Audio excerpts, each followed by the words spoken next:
Why we shout when in anger? A Hindu saint who was visiting river Ganges to take bath found a group of family members on the banks, shouting in anger at each other. He turned to his disciples, smiled and asked, "Why do people shout in anger, shout at each other?" Disciples thought for a while. One of them said, "Because we lose our calm, we shout." "But why should you shout when the other person is just next to you? You can as well tell him what you have to say in a soft manner," asked the saint. Disciples gave some other answers, but none satisfied the other disciples.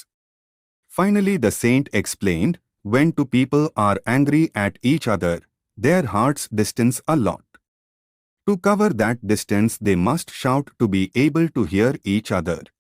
The angrier they are, the stronger they will have to shout to hear each other to cover that great distance. What happens when two people fall in love? They don't shout at each other but talk softly, because their hearts are very close. The distance between them is either non-existent or very small. The saint continued, when they love each other even more, what happens? They do not speak, only whisper, and they get even closer to each other in their love. Finally they even need not whisper, they only look at each other and that's all. That is how close two people are when they love each other. He looked at his disciples and said, "So when you argue, do not let your hearts get distant.